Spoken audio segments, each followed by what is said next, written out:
د ننګرهار ولایتي چارواکي وایي په دغه ولایت کې د امنیتي وضعیت د ښه والي سربیره د متوازن انکشاف له مخې په دغه ولایت کې کابو 10 میلیارډو افغانیو په ارزښت بېلابېلې رغنیزه پروژې پیل کړي دي. د ننګرهار والي شاه محمود میاخیل وایي یادې پروژې د پوهنې، روغتیا، کرنې او نورو برخو کې پیل شوي چې په بشپړېدو سره به یې ځایي خلکو ته په بېلابېلو برخو کې ګڼې اسانتیاوې رامنځته شي. تخمیني ارقام د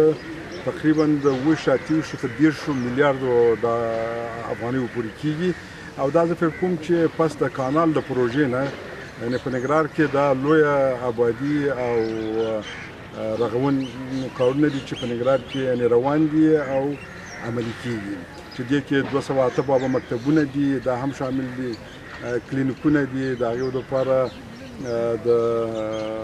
پایوازانو دپاره د خونې وي چې هلته د استراحت لپاره هلته دوی پکې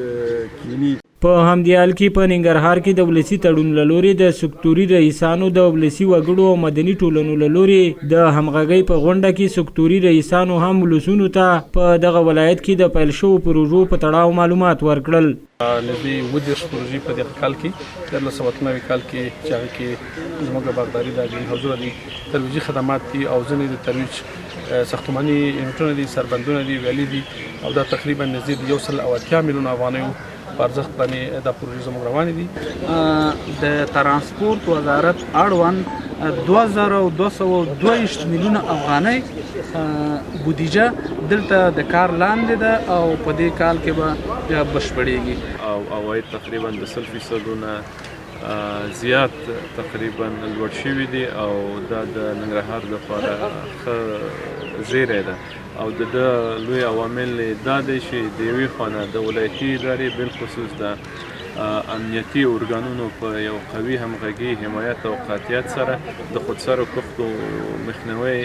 شوی ده. ولسي وګړي هم په ننګرهار کې روانې رغنیزه پروژې مهمې ګڼي او زیاتوي چې یادې پروژې بسندویه نه دي او حکومت باید په رغنیزه برخه کې د پام وړ نورې پروژې هم پلي کړي.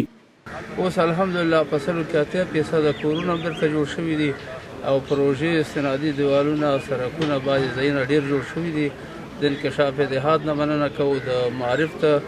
دغه نه مننه کوو ځکه چې موږ ته مکتبونه او د بعضې شیان ډېر ښه په منظم ډول باندې را رسولي دي. مننه ترې کوو. آینده کې نور غوښتنې لرو چې باید موږ ته همدغسې پروژې، همدغسې شفافیت، همدغسې څارنه او نظارت چې د روانو پروژو نه دی وشي او موږ ته پروژې پلي شي. دا په داسې حال کې ده چې د دغه ولایت چارواکي وایي د ولسي تړون د اقرا پروګرام له لورې د ښوونځیو ودانیو په جوړولو کې د شوي فساد قضیې عدلي او قضایي ارګانونو ته لیږلي.